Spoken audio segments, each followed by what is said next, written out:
প্রিয় দেশবাসী, আমরা একটি ঐতিহাসিক নির্বাচন থেকে মাত্র কয়েক ঘন্টা দূরে। ২৪-এর গণ অভ্যুত্থান আমাদের এই সুযোগ এনে দিয়েছে। যখন আমরা ভেবেছিলাম আরেকটি প্রহসনের নির্বাচনের জন্য আমাদেরকে অপেক্ষা করতে হবে আরও ৫ বছর, তখনই আমাদের সন্তানরা হুঙ্কার দিয়ে ভেঙে ফেলেছে গোলামের জিঞ্জির।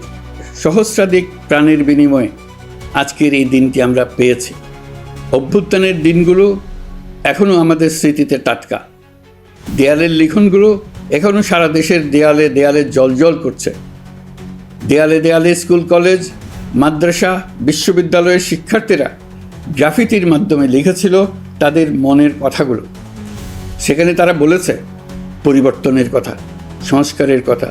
জুলাই সনদ কোনো দলের একক ইশতেহার নয়।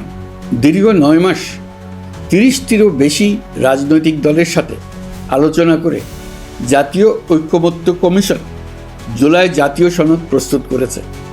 এই আলোচনায় অনেক প্রস্তাবের পক্ষে বিপক্ষে দীর্ঘ মতবিনিময় শেষে রাজনৈতিক দলগুলো এতে স্বাক্ষর করেছে।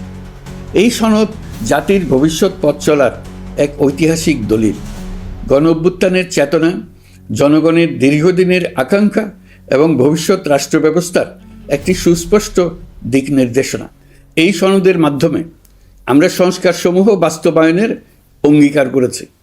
তবে রাজনৈতিক স্থিতিশীলতা, বিশ্বাসযোগ্য ও অংশগ্রহণমূলক নির্বাচন, শাসন ব্যবস্থায় জবাবদিহিতা, অর্থনৈতিক পুনর্গঠন এবং সমাজে সম অধিকার নিশ্চিতকরণ, এসবের সফল বাস্তবায়ন এককভাবে রাষ্ট্রযন্ত্রের মাধ্যমে সম্ভব নয়। এর জন্য সবচেয়ে বেশি প্রয়োজন জনগণের সক্রিয় অংশগ্রহণ ও মতামত। কারণ একটি জাতীয় রূপান্তর কখনোই একক সিদ্ধান্তে বা একক শাসনের মাধ্যমে টেকসই হয় না। জনগণই রাষ্ট্রের প্রকৃত শক্তি। পরিবর্তনের চূড়ান্ত বৈধতা আসে জনগণের সম্মতি থেকেই। তাই দেশের ভবিষ্যৎ দিক নির্দেশনা নির্ধারণে জনগণকে সরাসরি সিদ্ধান্ত গ্রহণের সুযোগ দেওয়াই হলো গণতান্ত্রিক পথের মূল ভিত্তি। এই লক্ষ্যেই আমরা গণভোটের আয়োজন করেছি, যাতে দেশের ভবিষ্যৎ সংস্কার দিশা নির্ধারণে জনগণ সরাসরি নিজেদের মত প্রকাশ করতে পারেন। এই গণভোট বাংলাদেশের ইতিহাসে একটি নতুন মাইলফলক হয়ে থাকবে। এখানে আপনার প্রতিটি ভোট আগামী দিনের রাষ্ট্র ব্যবস্থার ভিত্তি রচনা করবে। এর প্রভাব থাকবে বহু প্রজন্ম জুড়ে। এই ভোটের মাধ্যমেই আপনারা জানিয়ে দেবেন আপনারা জুলাই সনদের প্রস্তাবিত সংস্কার কাঠামোকে এগিয়ে নিতে চান কিনা। আপনাদের সিদ্ধান্তে নির্ধারণ করবে রাষ্ট্র কোন পথে অগ্রসর হবে, শাসন ব্যবস্থা কোন কাঠামোয় গড়ে উঠবে এবং একটি নতুন বাংলাদেশ কিভাবে তার গণতান্ত্রিক ও মানবিক রূপ লাভ করবে।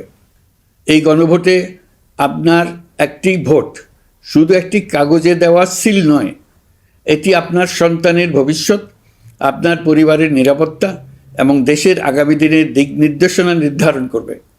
আজ আপনি যে সিদ্ধান্ত নেবেন তার প্রভাব পড়বে শিক্ষা, কর্মসংস্থান, ন্যায় বিচার, গণতন্ত্র এবং রাষ্ট্র পরিচালনার প্রতিটি স্তরে। এটি এমন একটি মুহূর্ত যেখানে নাগরিক হিসেবে আপনার দায়িত্ব ও অধিকার এক বিন্দুতে এসে মিলিত হয়েছে। আমি তাই আপনাদের সবাইকে এই গণভোটে সক্রিয়ভাবে অংশগ্রহণ করার জন্য আহ্বান জানাচ্ছি। অবশ্যই ভোট দেন, নিজের ভবিষ্যৎ নিজে নিশ্চিত করুন। আসুন আমরা সবাই মিলে দায়িত্বশীলতা, সচেতনতা ও শান্তিপূর্ণ অংশগ্রহণের মাধ্যমে এই ঐতিহাসিক মুহূর্তকে সফল করে তুলি। ভয় নয়, আশা নিয়ে, উদাসীনতা নয়, দায়িত্ববোধ নিয়ে, বিভক্তি নয়, ঐক্যের শক্তি নিয়ে আমরা ভোট কেন্দ্রে যাব। একটি অবাধ, সুষ্ঠু ও বিশ্বাসযোগ্য গণভোটের মাধ্যমে আমরা প্রমাণ করব বাংলাদেশের জনগণ নিজেদের ভবিষ্যৎ নিজেরাই নির্ধারণ করতে জানে। আপনার ভোটে রচিত হবে গৌরবময় আগামী বাংলাদেশ।